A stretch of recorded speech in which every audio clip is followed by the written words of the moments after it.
Mwari ndi mwari wakanaka. Regai ndikwazise church mstara mambo Jesu. Amen. Vari kufara amen. Ndokungatakwaziswa padire gaidi remekedza utungamiriri mufundisi namai ana baba nana mai vakomana nevasikana. Mwari werugare wakuitire nyasha zvikuru uye regai ndipe kuremekedza urongwa huno uye nekuti mundisarudze kuti ndive ndiri pano tigorere shoko raMwari. Vashumiri vakawanda, so I honor every invitation. Inotaridzawo kuti Mwari uri kusanganisa nechikonzero. So ndichada ndiverenge shoko raMwari kubva kubhuku yaLuke chapter 2. Luke chapter 2 from verse 1. Luke chapter 2 from verse 1. This scripture ndinoda zvakanyanya ndikuberekwa kwa Kristu Jesu, the birth of Jesus, ndinoda zvakanyanya. So I'll read Bible ishona riko nayo. Right. Mai gadza mukaterengera zvikaite zvakanaka. Ndovanoterengera Bible kuMaitland. Ndaona vauya nhasi basa renyiri chiri.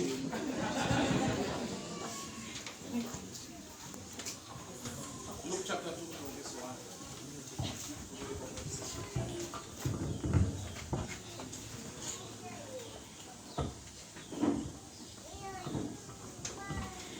Tichaverenga Luka chapter number 2 kubva pavhesi ya 1. Zvino namazuva iwayo chirevo chakaitwa naKesari Augusto kuti nyika yose inyorwe mazita. Uku ndokwaiva kunyorwa kwokutanga kwakaitwa Quirinius ari mubati weSiria. Vanhu vose vakaenda kundonyorwa, mumwe nomumwe kuguta rake. naJosefawo wakabva Galirea muguta reNazareta akaenda Judhea kuguta raDhavhidhi rinonzi Bheterehema, nokuti waiva weimba yaDhavhidhi noworudzi rwake, kuti anyorwe naMaria wakanga anyengwa naye ava nemimba. Zvino vakati varipo, mazuva okuzvara kwake akasvika. Akazvara dangwe rake mwanakomana, akamuputira nemicheka, akamuvanzarika muchidyiro chezvipfuwo, nokuti vakashayiwa nzvimbo mumba mavaeni. So it's Luke chapter 1, Luke chapter 2 from verse 1 to 7. Majita inayoganza mwanzo. Ndio wanofanwa toerenga news naye. Chokwadi. Aleta Bible rina kidziso. Pano paita nawo, pano mazwanga bata anditira zvakanaka atinakidza. Ndiye kuti zvanzi kakava kekutanga kuchiitike kuti vanhu vanyorwe mazita, vanhu vagone kuverengwa. Nekuda kwokuti inhawu yekuberekwa kwaJesu. So mukuberekwa kwaJesu munoita kuti muve nezvimwe zvinhu zvinofanira kuitwa kekutanga. Sati zvaitika kumusha kwenyu, but nekuda kwaJesu ngazvitangewo pauri. So zvanzi Maria aina Josefa wainga achidanana naye, vakafamba vakaenda kuBethlehem. Vari kufambidzana nekuda kwokuti vane relationship. Josefa asiri muridzi wenhumbi, asi nokuti vanga vaine relationship, saka ari kuenda naJosefa kuBethlehem, nokuti Josefa ndokwaibva. Bhuku yaMika 5 verse 2 inoprofita ichiti, muprofita Mika akati, Bethlehem Judha, nyangwe uri mudiki asi mauri muchaberekwa mambo. Chiprofita chakaprofitirwa nzvimbo inonzi Bethlehem. But vakava nekutakura chiprofita ichi vanhu vakabva kune imwe nzvimbo. Sometimes it's so sad kuti you are in the place iri prophetic, but hapana chinobatika muupenyu hwako zvawanikwa nevanhu vabva kure. Bethlehem Judah was the place, but munhu akauya kuzobereka imomo anga atobva kuGalirea, which means shoko rechiprofita rakauya munzvimbo but mukashayikwa munhu akatakura that prophetic word. Zvinorwadza kuti pauri ndo panotaurwa zveupenyu yetu upenyu hwako hausi kufamba zvakanaka. Vanhu vemubheterehema Judha izwi inofunga vakangoritorawo kuti kungotaurawo. Kusvika kwaita mumwe mukadzi waidanana naJoseph. Akanisana kuri nyaya relationship iyi. Mary wakasarudzwa nedenga, ngirozi ikatumwa kubva kudenga kuzotaura naye. Asi Mary anga aine sarudzo yaakaita kare panyika yekudawo Joseph. Sarudzo iyoyo yaakaita ndo yakadenha denga kuti avewo anosarudzwa. Hama dzangu, Mwari vachida kuti Jesu aberekwe havana kutsvaka musikana bedzi, but vakatsvaka ane munhu kudhara. Zvoreva kuti pakataimirwa mukadzi wemunhu nedenga. Joseph aitwa murume wacho zvekuti paakada kuramba Maria akatotsurwa kunzi usaramba mukadzi wako nokuti pamiri paainapo ndepamweya mutsvene. Saka denga rinenge rinotaimira vanhu vanodanira panyika, haritaimire munhu asingade vanhu.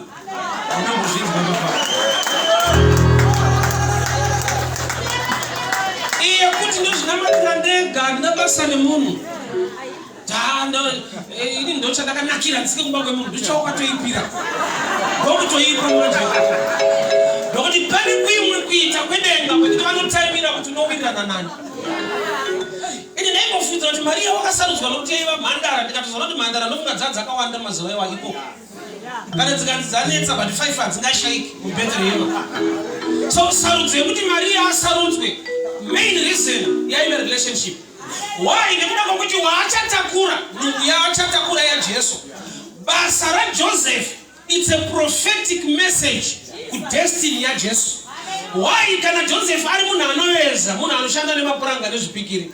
Jesu anofanirwa kuberekwa, anofanirwa kuenda pamapuranga nezvipikiri panonzi pamuchinjikwa. So the profession of Joseph was a prophetic message pane chichatakurwa naMaria. So relationship yavo on the ground yakaattracta denga kuti riti uyu ndiye anokodzera.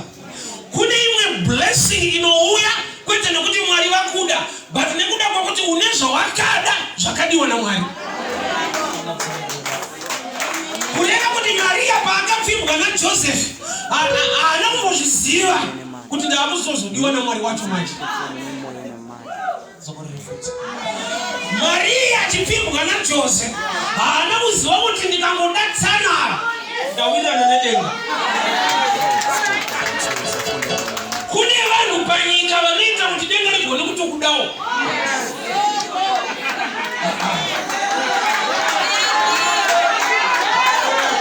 Kune vanhu vakadiwa nedenga zvokuti ukavada denga rakutokutrasta nezvimwe zvinhu.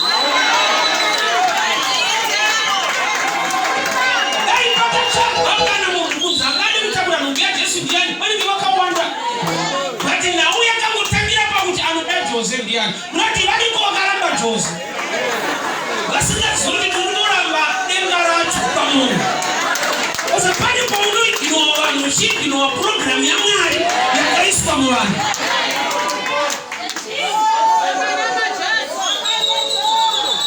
Maria ari murume waari kudanana naye. Denga ndokubva rati Jesu takudati achiberekwa ndokubva vatarisa kuti Jose mazuva ano anani.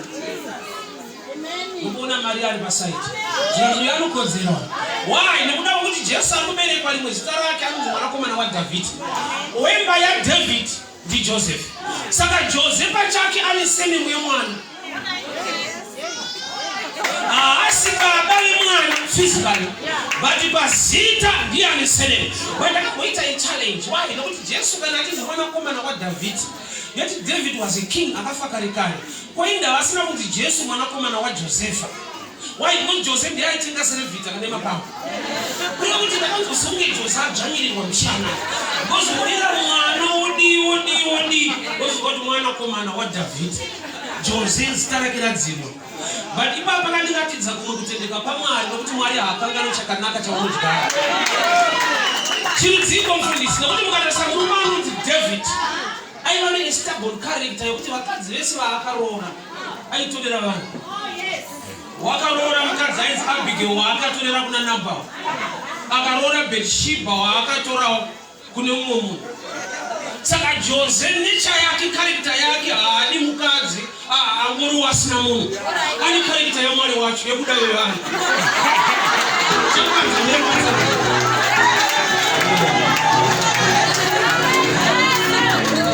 Why? Nokuti kana mwarati Joseph mumopa moyo wangu. Unotadi kama ka character kanenge kudenga. Why? Nokuti 1 Kings chapter 1. Joseph, David akura amwegura. Zanzi miri wake asanzwe kudziya. Vanhu vakachaka magumbeze vakamupa, there was no change. Ndokubva vatsvaka musikana aiva mhandara aizi Abishagi. Ndokubva vamutora vakamisa mugumbeze raDavid kuti anzwewo kudziya. Bible rinoti that the king knew her not. Joseph David haana kubata Abishagi. Akangova mugumbeze rake. Saka denga parinoti Jesu mwanakomana waDhavhidha. Ndokuti denga rakadzoka kumashure rikaona kuti David mukamupa mhandara abate anozoti ndewa Mwari. Anobara vamwe vanhu but waMwari anochengetedza. So this man uyu achengeta mhandara nokuti mhandara iri paprogramu yekubereka Kristu.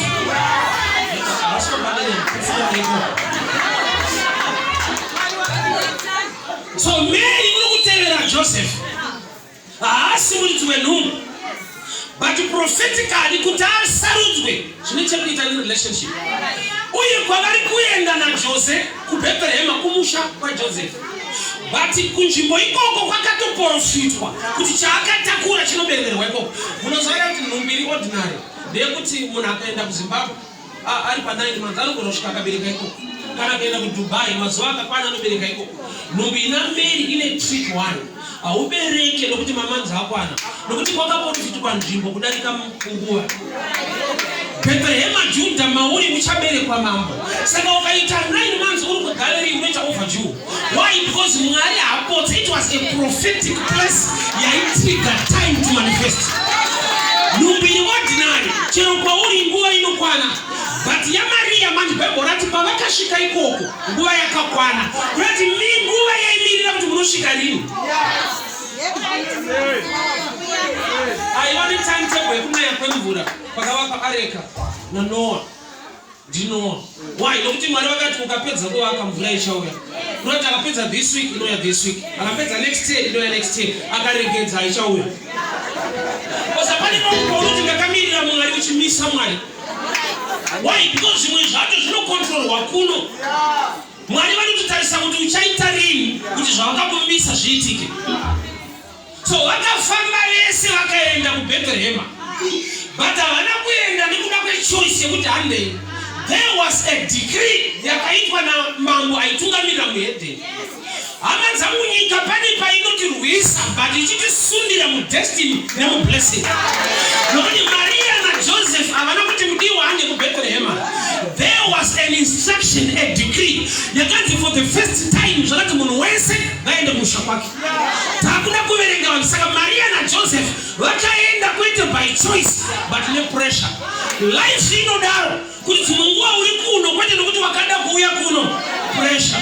Kune mambo akaisa decree akaomesa masystem yese ukati ndinenda John. So pane nguva yekuti Mwari unoshanda nemuHedheni kuti mukristu aitirwe zvakanaka. Mwari unoshanda neproblem kuti ikusunde musolution. Moses wakaseparata Red Sea. Zvanga zvisiri nyore kuti vanhu vacross sea yakasiyana neriver. Kuda kuti pavaitofamba vachiona madziro emvura zvaityisa. Besides kuti breakthrough yaityisa nyaya iyo. Saka Mwari kuti abatsire vanhu kuti varegere kutya breakthrough yauya. MaEgyptian soldiers akadziteerai.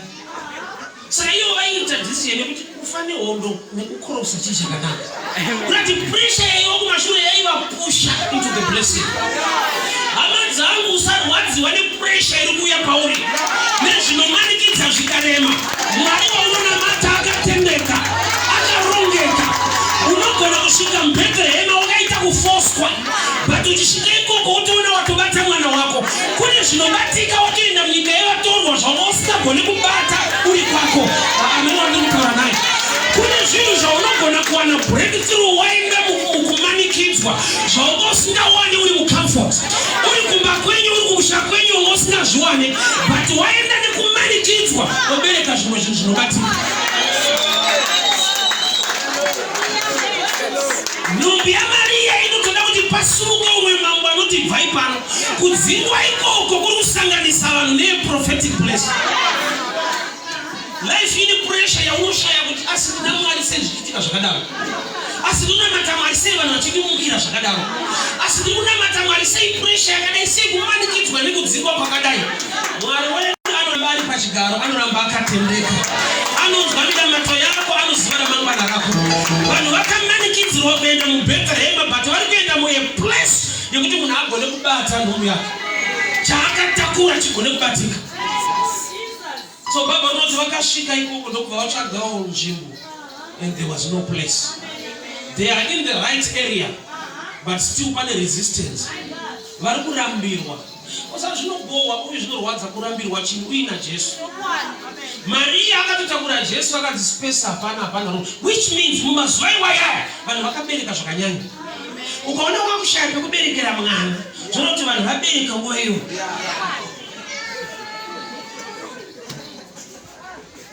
Zvamwari ndo zvakushaya nzvimbo nekuti zvevanhu zvazara. Ndakati iyo inotoita disaster pachechi, kuti panowanda nyaya dzevanhu kudarika Mwari wacho. Jesu is the bread of life. Ndomwe zita rake chingwa cheupenyu. Bethlehem zvinogona kuti imba yechingwa, house of bread. But chingwa chiri kushaya nzvimbo muimba yechingwa. Vanhu vabereka zvavo zvamwari hazvina mukana. Yeti nzvimbo yauya ndo yakaprofitwa, but pane resistance mu prophetic place. Osapani nguva kuti zvinokunetsa kuti but Mwari ndiye akandipa basa iri, Mwari ndiye akandipa imba iyi. Ko izvakumuka sei zvinhu zviri God given. Kune ma-challenges anosimuka uri mu right environment. Waita the right thing, unosanga muchati but ndiri kuna right ko sei izvi zvichiuya kwandiri. Osapani kuti zvakaitwa zvinoitika kuvanhu vari right. Zvekuti unozvishaya kuti but Mwari inda vachitendera zvakadai, ini chigonawo kuita zvakanaka kudai so. In a prophetic place there was a resistance. Vakabva vaudzwa kuti hapana room, there is no space. Ndokubva vabva ipapo kurati haisi choice yavo vaida room. Ndokubva vaenda mumenje muchidyiro chemhuka. Mary ndokubva abatsirwa. Room yakashayikwa but mwana akabatika. Sei Mwari achitendera kuti vanhu ava resistwe vasagamuchirwe vari mu right place. God is prophetic. Mwari unoziva ramangwana. Why? Nekuda kwokuti kune murume arikuda kuteera achiuraya vanhu anonzi Herod. Matthew chapter 2 inoti akateera akauraya vana vese vane 2 years and below. Kureva kuti paari kuteera achida kuuraya vanhu anongoenda munzvimbo dzinoberekerwa vana. Saka ava nokuti vashayiwa nzvimbo zvavo zvachengeteka. Osapani nguva yekuti Mwari vanokuchengeta nedambudziko. Kune dambudziko rakuti ukacheuka rimwe goro uchatasi Mwari makaita henyu. Dai vanhu vasina kunimaka nekundidzinga panzvimbo ingaifa ndiripo pasina chandakaita. Pane dzimwe nzvimbo dzekuti unozocheuka ukatenda Mwari kuti asi makaita henyu kuti vanhu havandimukire. Nokuti vanhu apa vakaramba pane pandakaenda kwanga kwakandinakira. Vese vakawana room vakazobatwa maoko, vana vaurawa naHerod, but vawana room. Usapane mamwe opportunities in life aunofanirwa kutya. Asi esa unofanirwa kupembera. Why? Because the devil kana chiataka pamwe pacho anoataka in a better way or in a good way. Kuti vanhu vadzingwe mugarden vanga vadya uye vaguta. Pamwe pacho haadi nzara kuti upesane naMwari. Unoguta zvokuti unozowanikwa wakunze kwegarden. Wakaipa anoparidza rinodyisa, unozoda bata adyawo. So even kune vanhu vanodivorsa kwete nokuti nhamo yanyanya, asi nokuti zvakuita zvakanakisa. Pane nokuti zvikafambira vamwe vanhu anochinja property yese ochinja nemunhu.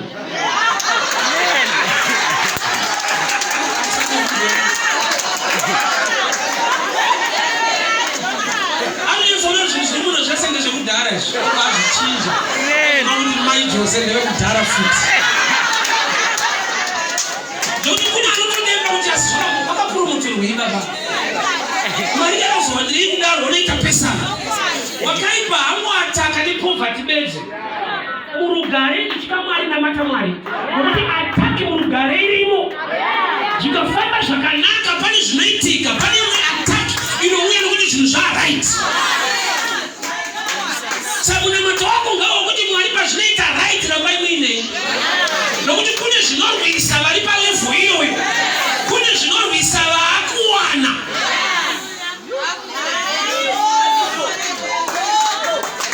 So vonoti vana veIsraeri pavakaenda kuRed Sea, maEgyptians aitera vakaurayiwa paRed Sea.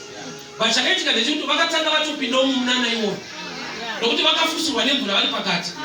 Problem yavo ndeyekuti vari kupinda mumiracle but vasinganamate Mwari. Usa zvikafamba usinganamate Mwari itya. Havana kuziva kuti vanovharwa nguva kungopinda chete. Mwari ndokubva vapa Moses vangeri rekuvhara, ivo munhu vari mukati. Mamwe maopportunities mbotya. Wakaipa pane paanokutrepa nekukupa ine opportunity inoita sekunge yakanaka. Wese asiri right akakupfimba anokudza kuti vakadzi vese vandakarora wasiri right. Hapana nokudza kuti ndonetsa, but uya anonetsa. Kudaro izvi. Varume murume tinongodaro izvi. Unotozoona wana inosaka vamwe vaienda zvishura.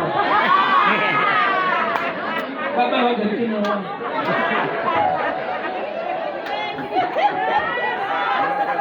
Zvinhu zvinouya zvakanaka so, ndibvunza Mwari kuti kunaka ukubohera.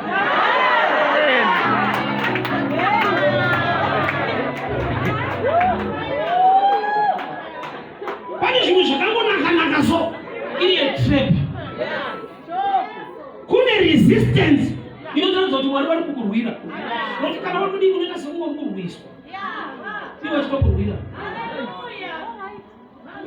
Nhumbi yaKristu ndinoziva kutaura nemi, bati ndava vane nharo vari kushayisa space. Nhumbi yandakatakura haiso ordinary, denga rakatotaura nemi kuti watakura zvedenga, but kune zvedenga ina panyika pachinetsa kudaro kuti ndikushaya space. Mwari vachiziva kuti ukangowana space mwana iye unomuluza. So akaenda kuchidyiro chemhuka into a manger, not by choice, pressure, resistance. Kumetsi kwatinonzwisisa kuti minus na minus anotipa plus. But metsi idzodzo dzishandise futi mulife. Kuti dambudziko rugare. Hapana zvapo. Kondo minus hapana zvapo. Usani ndai metsi dzakati pane shona wairamba maisha. Minus. Tona plus. Aiyo, shona zvisanangurikika. Hapana zvapo. Zvapo.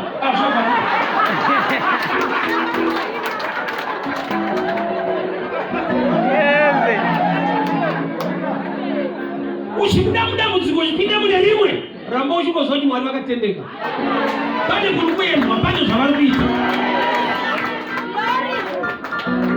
Vakashayiwa nzvimbo, vakatadza kugamuchirwa aine zvaMwari. Pamwe pacho vanhu vakuvenge nokuti una Satani, kutovengerwa kuti una Mwari wacho. But Mwari wako anotoziva kuti ruvengo irworwo pane pandiri kukupusha kuti usvike. Ukatarisa anonzi Joseph, breakthrough yake muEgypt ine chekuita nehama dzinomumukira. Ane a dream to rule, but haana mari transport yekuenda kunzvimbo kwacho. Saka vehicle yakamudrive ikoko ihatred. Kuvenga kunokusvitsa imwe level yausingagoni kusvika dai waidiwa. In a place iri prophetic, zvakanzi pano hapana room. Ndokubva vabva ipapo, havana kubuda munzvimbo. Room yashaipa, but vakaramba vari muBethlehem. Ramba uchitenda nekunamata Mwari. Kana vanhu vakasakupa chigaro wavo muchechi, chigaro wana Mwari wacho.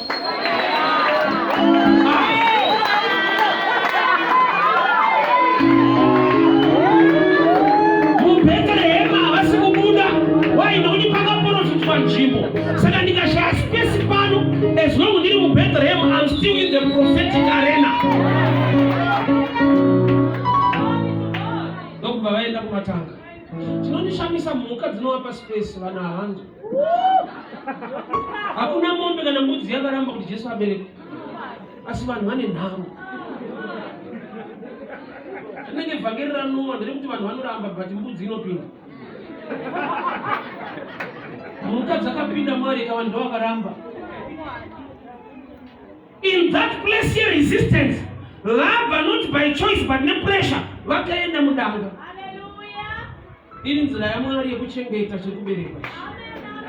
Why don't you put it not there? Also, there are times you know put out zero mangwana. Mundu anofunga mangwana. Mwari vanoziva ramangwana. Samari pani pavanoita zvinhu zvausingazwisisa kuti ivo vanotoziva.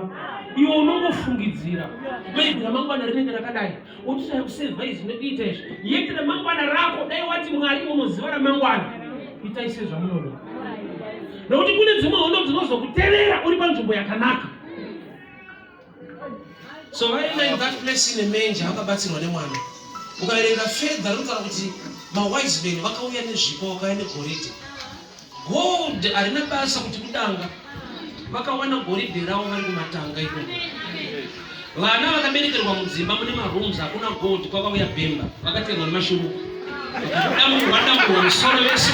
But ari kuberekerwa mudanga kwakauya mawise men ane goridhe. Kune rimwe goridhe rinongouya bedzi nokuti uri munzvimbo yawanzi naMwari muwe. Because there are times when you associate gold in a better place, but you must associate gold in a prophetic place. Saying nzvimbo yechiprofita yaenda mudangai. Inauye kuti kare vanhu manamatira vaita vasati vaenda kuchechi vaenda kudanga. Kunotora mombe kana gwayana. Nekuti kana vaenda kuchechi vanopa mupristi varegererwa zviviri. Saka vanamatire kare vaenda chechi vayadanga. Utanga wapinda mudanga rako, wotora mbudzi yako kana wai. Wonoregererwa kuchechi. Vakasikataura bhabhe vatakura mbudzi. Saka Jesu paari kuberekerwa muchidyiro chemhuka, vhangeri raari kupa pekutanga mumhuka dzacho ndezvekuti ndauya kuzokuzorodzai. Manga manzwa nekuchekwa. Sanofunga ndosaka mhuka dzakati kugara wana ispace. Because mauya kuzoponesa nesuwo.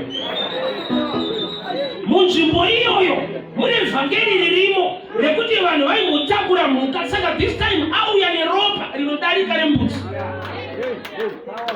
Saka mhuka dzakanzwisa kuti murume uyu anoponesa mupe space. Mawise men ndokubva vauya negoridhe ikoko. Ukareverenga zvakanaka rinoti pakaberekwa Jesu ngirozi yakaburuka ikaenda kuvafudzi vemakwai kundotaura. Tauya nenhau dzakanaka. Kwaberekwa Mesaya muponesi. Sei vhangeri rakatanga raudzwa vafudzi vemakwai kwete vafundisi kana chechi. Inhau yekuti kana gwayana raberekwa anofanirwa kutanga kuziva mufudzi waro. Vafudzi vemakwai ndo vakareceiva news dzekutanga nokuti ivo ndo vanodhila nemakwai vanofanirwa kuziva kuti kune but chiri kunzi chaberekwa segwayana munhu. Zvoreva kuti Maria dambudziko rimwe raakaita kushayiwa the revelation concerning chaakatakura. Nokuti pakutsvaka nzvimbo anga asikafanirwa kutsvaka a place inoberekerwa vanhu. Nokuti chaari kubereka hasi munhu asi kuti igwayana raMwari imhuka. That's why Johani paakaona Jesu achiuya akati gwayana kwete munhu. Zvoreva kuti Johani anga ane revelation iri deeper than Mary. Ndopane dambudziko rekutakurwa nemunhu asingazive zviri mauri. Vanonyatsokuziva vari kure but wakatakurwa naimanzi nemunhu asingazive kuti mborani. Chaiye anogona kubereka panyama anogona kusaziva calling iri mauri. Unozoudzwa nemunhu asina kubereka kuti uya ane zodzi raMwari akadaro. Johani achiona Jesu akati gwayana. Kuti Mary dai aizviziva aingonanga kudanga asina kubvira ambokumbira kudzimba. Ukasaziva chiri mauri unokumbira zviri lesa. Ukasaziva nyasha dziri mauri unotsvaka platform isina basa. Chaakatakura munhu hongu but igwayana raMwari. So kana akaenda mudanga haana kushaya nzvimbo, awana nzvimbo nokuti chaakatakura ndechekudanga. Saka kubira John chapter 2 pamuchato wepakana patorodzi waini yakapera, waini yakashota. Ndikazodiscover kuti waini haina kupera kana kushota, but vanhu vakatadza kuziva kuti murume ari pano anombodza nokuti Jesu ndiye waini yeNew Testament itsva. Iye ndiye muzambiringa wezvokwadi. Waini inobva mumizambiringa mavines. So Jesu paanga ari pamuchato wepakana panga pane waini mbiri, inopera neisingapere, but vanhu vakashanda neinopera vachisiya isingapere. Mukadzi weSamaria paakaenda patsime akavarira kuda kuchera mvura mutsime rinopwa nekupera, achitadza kuchera mvura mutsime rinonzi Jesu rinogara nekusingaperi. Kunati munhu akashayiwa chizaroko anovavarira zviri temporal achisiya zviri permanent.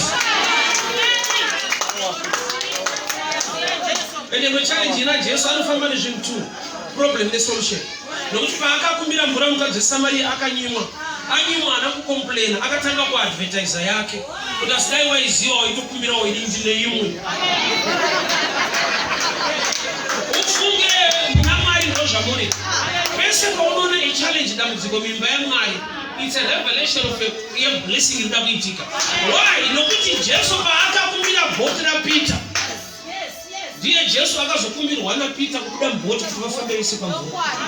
Kuti kufamba pamvura anoigona, but ane mazuva anoti ndipo bhoti rako.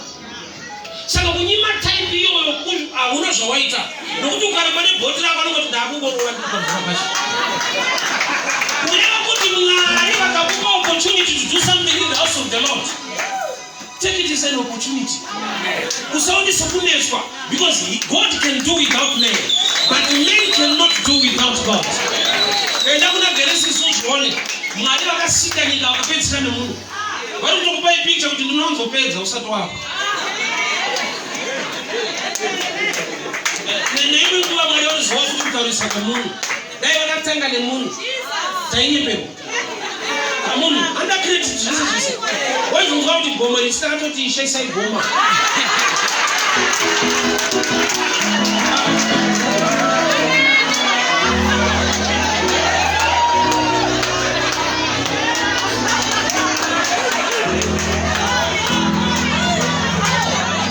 Bethlehem ndonzvimbo yaprofita. But pari kubva munhu kugaleriya kuzadzikisa chiprofita. Warira kutangirwa nevanobva kure iwe wakagara pedyo nebreakthrough. Favor yawakagarisana nayo wakashaiwa meso emweya inowanikwa nevanhu vabva kure. Amen. Sometimes when you are too close nechimwe chinhu haugoni kuunderstand kana kuona value yacho. Amen. Unozoudzwa nevanhu vauya vekure. Tinga mune zvinhu zvakanaka ndozvatoita muZimbabwe. Kune vanhu vanobva kure kuzodiscover zvatinazvo. Kunonzi kungezo vanhu vaitorima mambaira emisha kune vakauya vakadiscover platinum. Kunati vanhu vaita zvimbambaira muplatinum umo. Osa pamwe pacho ugeri pazvinhu kwazvo.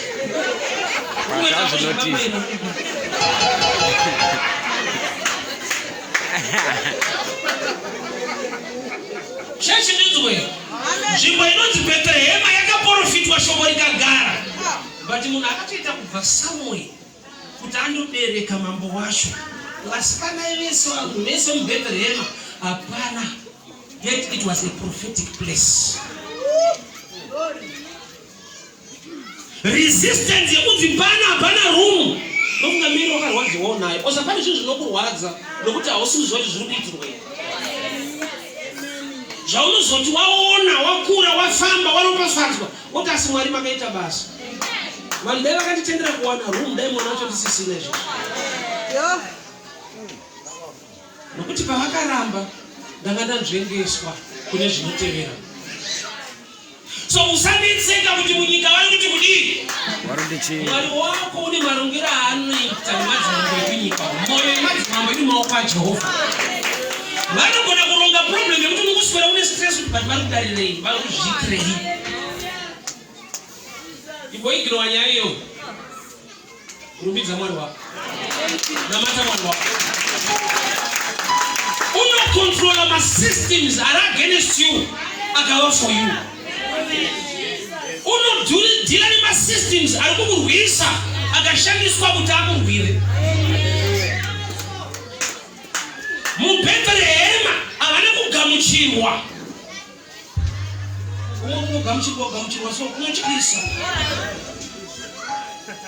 Ndokunga vanhu vese vakaona marooms vakaswera vakabata shaya vana vati vaurawa. Kumana nenda kabereka kana kuumba zvangu. Maria ndo paakacheuka akaona kuti asi Mwari vamuchengetera mwana. Nekuda kwokuti kune vanhu vakamutswa mwoyo kuti vasandifarire. Osa hapasi pese pekuti vanhu vakasakufarira kuti ndiSatani.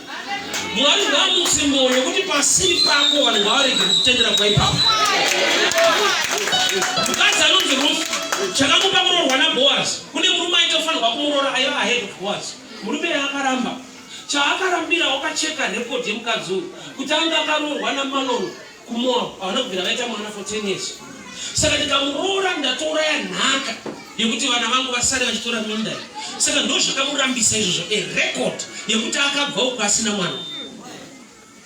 Ikoko kurambirwa record iyoyi kwakaita kuti Boaz ati iwo kana usingamude ndakutora inini. Zvoreva kuti dambudziko rake rakashanda as a tool yekuti agone kusvika pana Boaz wacho. Kune zvikonzero zvaunoona kuti munhu ari kuriminda challenge yako anokubohwa.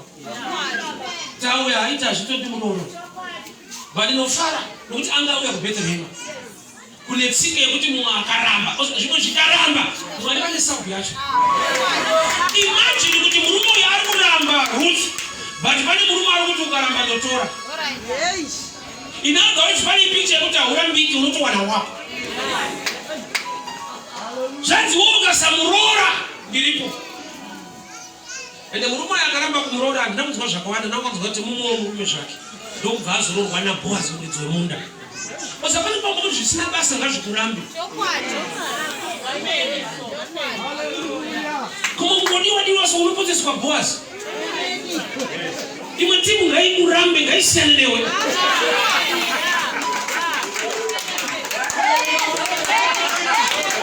Augoni kuwanikwa naBoaz kana murume uyu asina kukuramba. Saka uimanje anotenderwa kutsvaga zvikonzero. Imagine kana pane record yekuti akabva kuMoabu anobvira aita mwana but maita murume anoti ukamusiya anotora. Unoti Boaz ari kuti handina basa nezvikonzero. Mwari ngaakupe munhu anokuda pasina basa nezvimwe zvikonzero zvisina basa. Yakandinakidza ndayakaitika paJeriko.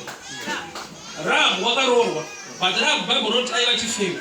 Vachakagonekwa naMwari manje vanhu vakafa paJeriko. Rahabhu akasara akaroorwa. Kunoti Mwari vaiuraya evidence. Why? Nokuti dai akaroorwawo vanhu varipo vaiti unapota muchibvunza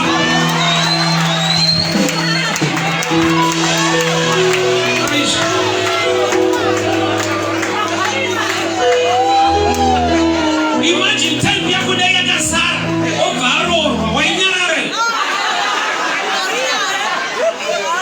waenda nerwesei kuti handidi kukusaimeni bhada kuti mungozivawo zvako.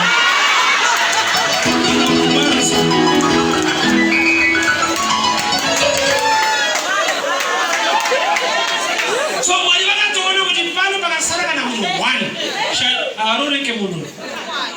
Mwari ngaurai dzimwe evidence dzisina basa. Kana pana ndakanganisa yako Mwari ngaamutamisa ende kuri. Favor yaRahabhu ndeyekuti Mwari vakakonzera kuti pashayikwe munhu anoita witness. Anoona muchando wangu kuti pana unoziva kuti kudii varoza kudii. Mwari akaroza kuti varipo vanozotaura futi. Vanhu vese paJeriko vakaparara. Bozi pane munhu afunga kurangarirwa naMwari. Mwari ngaakumbire hondo dzako kubva kuvanhu vane makuhwa. Mwari ngaakumbire hondo dzako kubva kuvanhu vanoda kudzingise basa.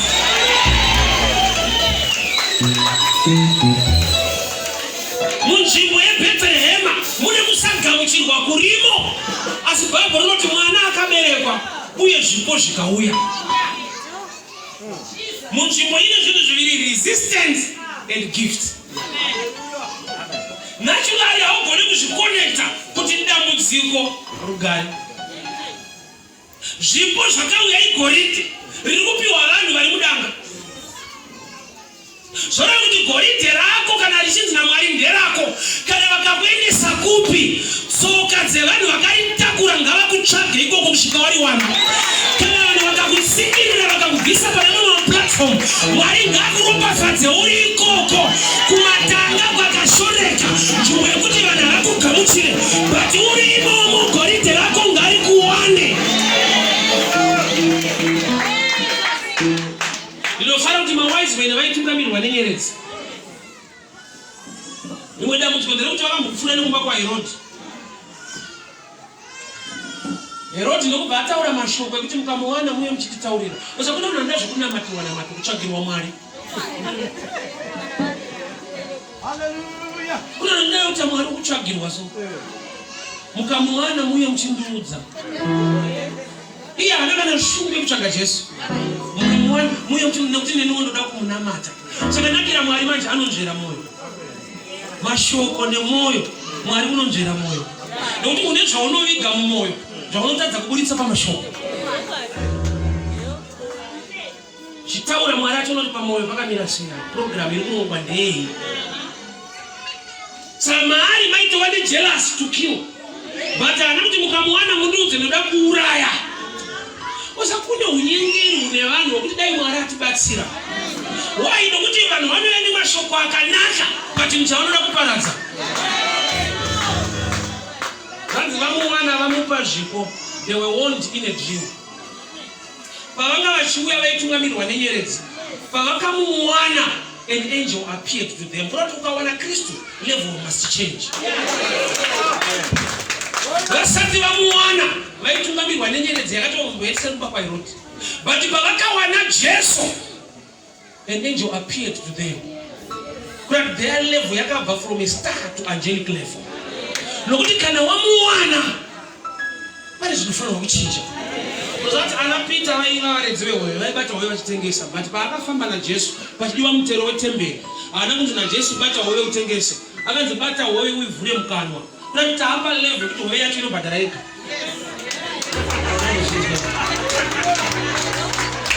Varume vaitengesa hoyo. But pakadiwa mutero wetemberi, Jesu akati kana waibata usatsvage bhaya. Iyo inotobhadhara yega. Nokuti kana wakuita neni, there must be a difference. Paunoita wega nesimba rako neuchenjeri hwako ngazvisiyane nepaunoita nenyasha dzaMwari. Sweat and grace ngazvikuratidze a difference. Azati munhu mugarden waidya out of grace munyasha dzaMwari. Although he was sweating achishanda, but chakaitika ndechekuti Mwari vanga vakamuropafadza. Adzingwa mugarden anga akudya out of sweat. Nemwe nzvimbo tichiparidza munhu akati taiwa mufundisi Bible rinoti munhu anodya cheziya. Akati nyaya iyo irimo but idzokorore kuverenga futi. Paitukwa munhu. Pakanzi munhu uchadya cheziya aitotukwa. Kurati haisi original plan. Nyange uchibuda ziya, you must eat out of grace. Nokuti statement yekuti uchadya cheziya munhu Zimbabwe yakaona unotobuda ziya usina kuti. Yakaona opposite. Zvakaoma hakuno unoita basa rekutsvaga basa utobuda ziya ukifamba. Yeti rakati uchadya cheziya uko ukabuda unotobuda mahara. Kahiite visiyo ikwedu. Vanhu vatori kumabasa vachibuda ziya utoshache kudya futi. Unorinzana uri mabasa. Kureva kuti design yaMwari ndeyekuti munhu waifanira kurarama by grace. Shanda nesimba asi usatrust your power. Trust his grace. Work hard but lean on the grace of God. Why? Nokuti ukati my sweat nobody blessing yangu. Walimita nyasha kuti flow mupenyu wako. Nzvimbo yavakaenda vakaberekera mwana inzvimbo isina kunaka, imenja, chidyiro chemuka, inosemesa, isina kana vanhu vangauye kuzofara newe. But Mwari akatendera tsoka dzema-wise men kuuya negoridhe mumenja. Tina Mwari anoropafadza vanhu vakarejectwa nevamwe vanhu. Tina Mwari unorangarira. Mwari wakarangarira Ishmael to an extent yekuti vakataudza Abraham kuti I will also make Ishmael into a nation.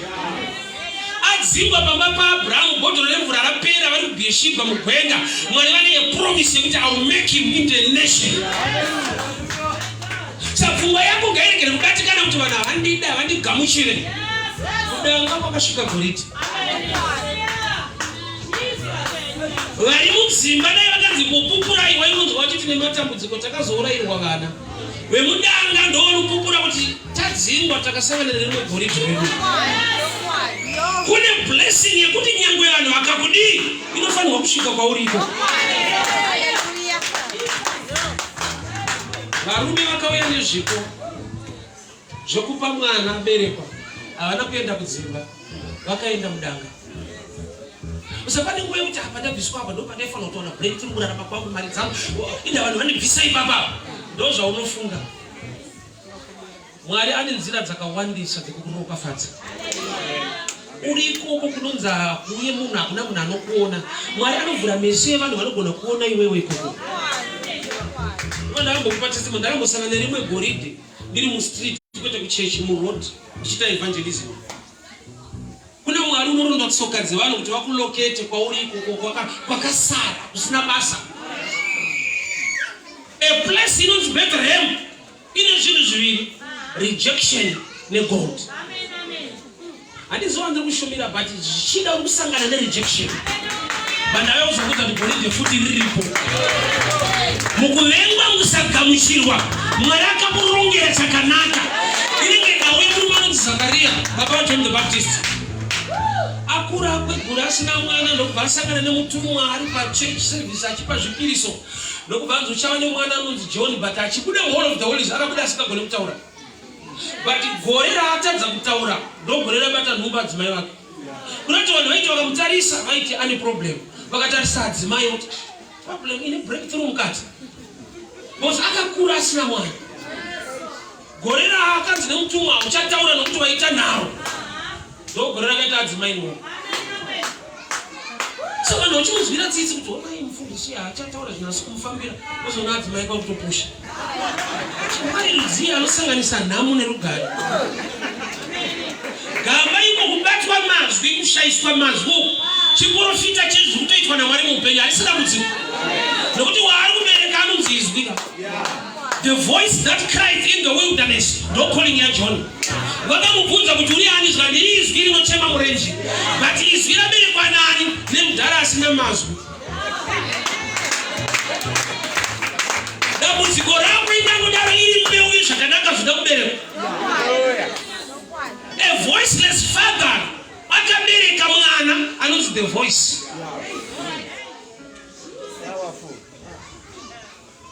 Asi kutaura kosa mufundisi basa redu ndiro kutaura. Ukanza uchataura vanhu kuti vakuinvite azvichaiti. Peter pasina. So there was no invitation.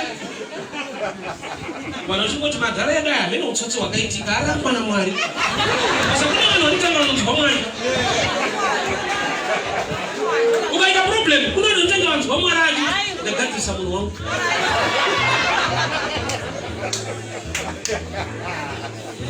Asi kutaura vanhu pane zviri kutoitika zvakanaka. Blessing iyo ndoida yekuti hautaure asi vanhu vanenge vachiona kuti nayo. Vanhu vakaronga kuda kuuraya Lazarus amutswa naJesu. They planned to kill Lazarus. Say why? Nokuti vanhu vaiti vakaona Lazarus vaiona kugona nekunaka kwaMwari. Kwete kuti Lazarus anga ari preacher. Aiwa kuwaya aikonzeresa. Aibota akafunza kuti Jesu ane nharo ukona tsana. Saka vanhu vakafunga kosa Mwari ngakuropafadza zvekuti hamutaure. Vanhu vanototoka kuona kuti asi Mwari anochengeta vanhu vake. Blessing yako ngaitaure, iwewe chinyarara ropafadzo ngaitaure. Ungopiwa moti yakanaka ukadarika vanhu vanoti asi Mwari anosodza marombe tsana.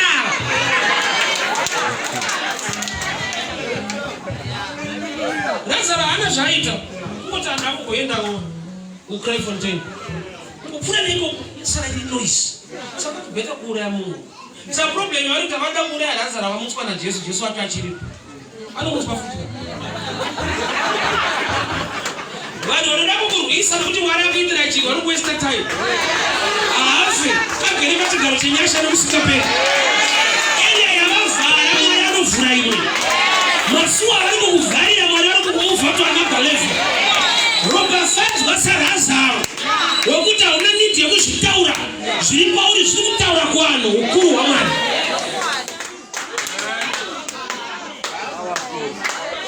Gorinde rakawanikwa mumatanga. Pamwe pacho ine better place yawaishumira nekutsvaka. But uri mudanga imo munzvimbo yakashoreka. Mwari ari kuronda tsoka dzevanhu vane zvipo zvakanaka muupenyu hwako. Chakanaka chichakuwanira muarea iyoyo yaunofungidzira kuti hakusisina Mwari. Nokuti usakana uri kumatanga unokuti but inda Mwari vandirejecta kudaro.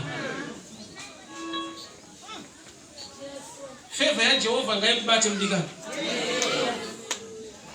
Nzvimbo yauri vanhu vasingakufarire Mwari ngaaite zvishamiso. Kosa vanhu vakakumaka Mwari akakuropafadza vanhu havanonoke kuchinja. Kwewe vanhamba dzenyu mazuva musikubatika. Vana vanonoka. I remember pandakatanga kushumira so. muzika. Murume ndiye akanipa boots dzakatanga kuparidzisa. Pakuwadzana 2006. Akaine bed yane matrousers neboots bonda paridza nemapush. Saka vanhu vepamba patairoja vabva vataura kuti vakaudzwa nevanhu kuti murume pamba penyu anenge ari kuhwara. Apoza kana usati wakutipfeke iwo so unenge uri muranda washe kwete man of God. Kana muranda washe.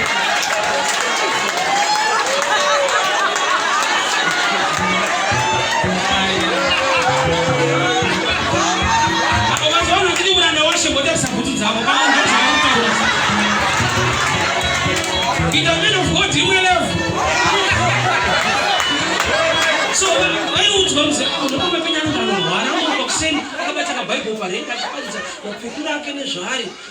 Pamba pataigara vaibva varamba kuti aiwa agari pedu kudai nekuseri.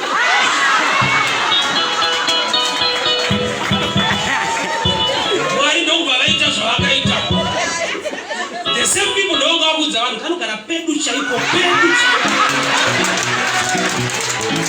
Havanonoke kuchinja. Ropa zvadzo zvazvokuti vanokutsvagawo.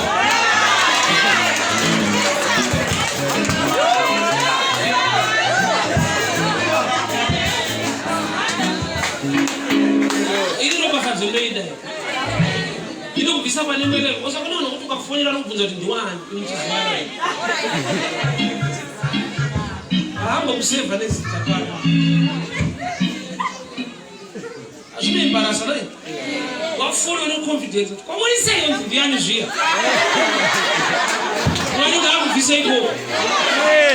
Kunobvika mudikani. Nokuti ndiri kuona goridhe riri kuenda mumatanga.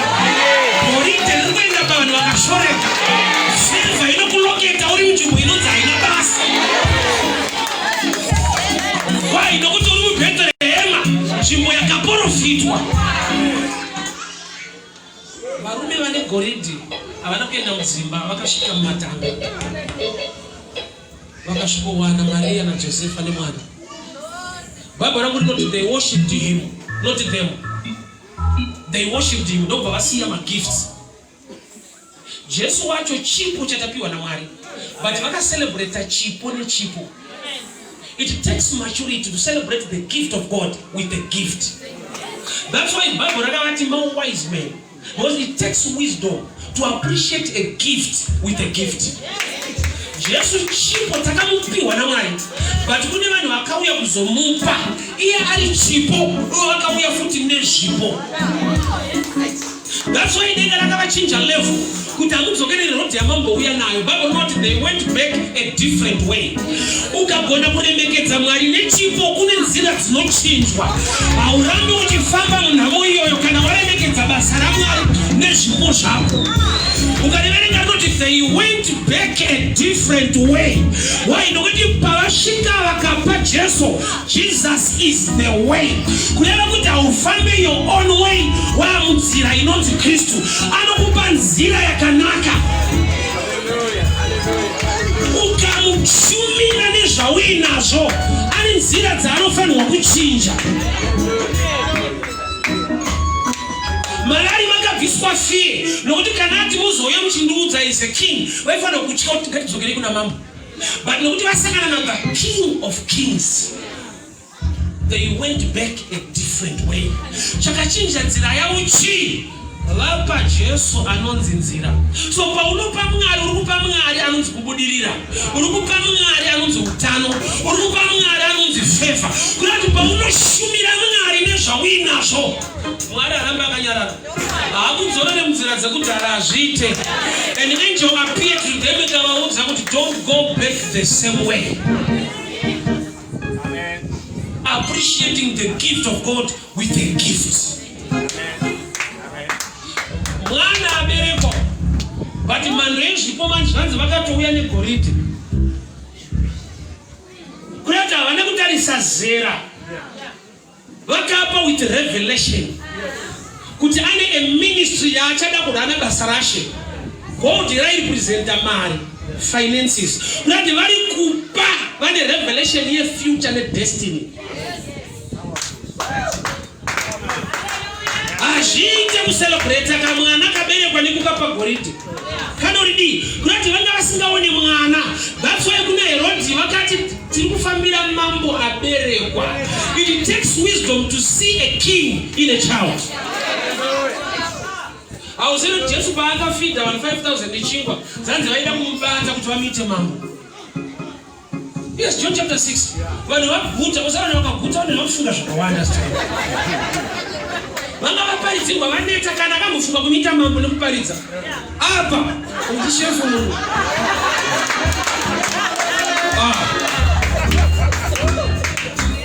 Kudya uku kune nyaya zvo.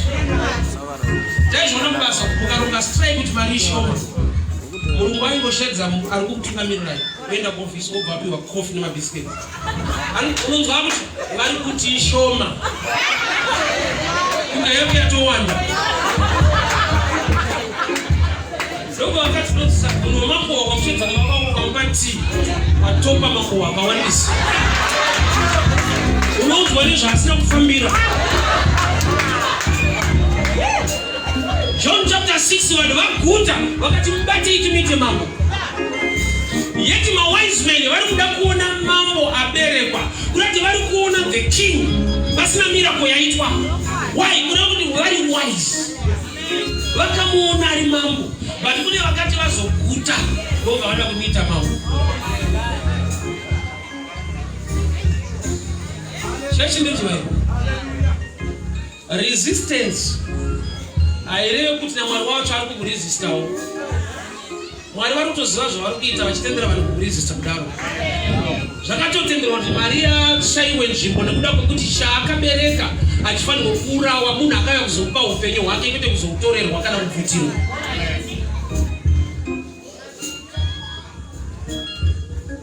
Usabva muBhethlehema. Dambudziko rina Mwari Yohana. Vana vake vakanetsana vanoramba baba. Unoona munhu asina mati omubvunza kuti eudhamu nezvawakanditi. Pane mashoko avakataura. Munhu anotadza kunamata Mwari nokuti akanetswa nemunhu kwete naMwari wacho. Imimi semhuri mukanetsana mumunhu ungati mudhara ndichamuda. Tikana mushami chaenda mama ndichawada bhozo rundituka. But kuchechi manje vanhu vakanetsana vanoramba baba. Vazhinji vatoo kunyika vanoshedzera kuchechi vane zvavakandiita. I want to tell people kuchechi hakusi kudenga. Kuchechi hakusi kudenga. Hapana. Muchechi mutonengera dzemo. Mubhaibheri chaiyo ukaverenga New Testament uchaona kuti Anania naSafira vakafira muchechi. Muchechi kunourayiwa munhu. Hakusi kudenga. Ivamone moyo wokuzonda kainga Mwari. Kuna matambire getsi. Kana vakaniresista mamwe mapositions, I'll remain in Bethlehem. Nekuda kwakuti ndonzvimbo yakaprofitwa kuti Bethlehem Juda inenge uri mudiki asi mauri uchaberekwa mambo.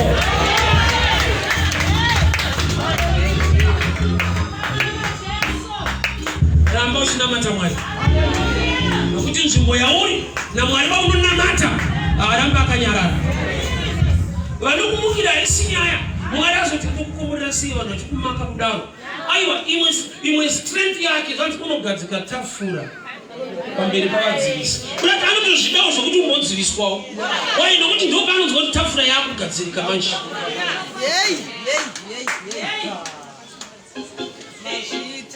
When the enemy comes like a flood, the spirit of the Lord will raise a standard. Chinotanga kuraiswa haisi standard. The enemy must come. Arunga zvese kuti ndakurwisa. Mwari kuti ndopakudiwa chiyero chepamusoro. Resistance yese ifuratire kuti Mwari muri kuziva zvamuri kuita makatendeka. Goridhe rangu ndinoribata chete nyange mudanga imomo. Kune vanhu vasangana nenyasha zhinji vari muenvironment yavanga vasingade yavakaenda nekumanikidzwa by force. Izvo zvitese tichemera kuwana mavhiza tiende kuAmerica. Generation yakatanga kuenda yaiswa danda paura. Slave trade. Kune vaiswa cheni kuenda kuita kutoda mapepa. Kune nyangwe vakaiswa cheni izvo so vari pari nani. but kokaendwa necheni pamutsipa takutotsanyira nyaya iyo yevhiso kuda breakthrough but kone kwaiendwa nechallenge but vako kune challenge, kune pressure, kune rejection. Mwari anotoziva kuti this challenge will take you to the right place. Baba rangu rinoti all things work out together for good. All things. Kureva kuti zvese zviri right nezvisiri right. But uchingotenda kuti Mwari vanondigonesa uye vakatendeka. Mwari unogadzira kuti pa all things paite work out for good.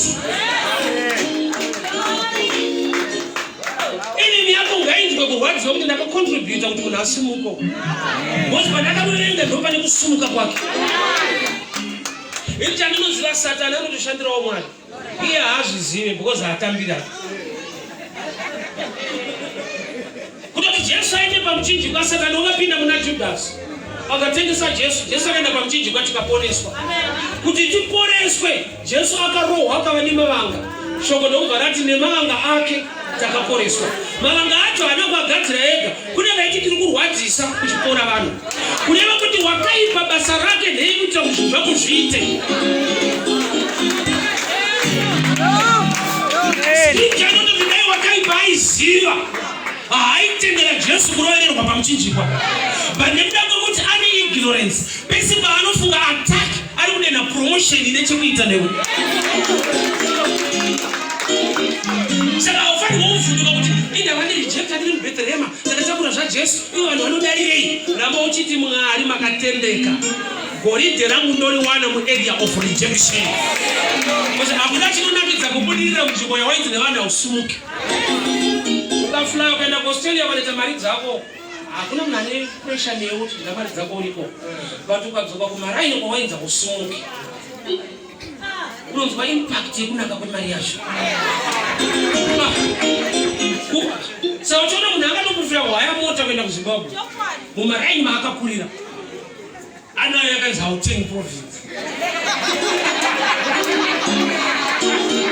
Zvinonakidza kuti area yaunonzi zvako hazviite zvikaita.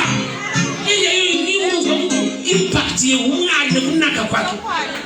So mu area of rejection, Mwari ndo maakataimira kuti unosumuka maoko amakirwa ino. Zvinhu zvikaitika kuna umwe anonzi apa pane potential area yacho environment yacho yakanaka. Mwari ari kutsvaga pasina kata potential yacho. Pane rejection, pane kusadiwa kwese. Mwari ndo vanoda kuti zvako zvikanaka mu area yakanaka zvioneke Mwari wacho. Mugwenga muri kuitwa 40 years. Mwari ada kuprova kuti I can feed my own people. Mu desert place kusina chingwa, vanhu vaenda kuchingwa. Kwete unotenga chingwa, unononga. Moses basa rake aingobata maiki kumatendo utoshedzera kuti kuchingwa.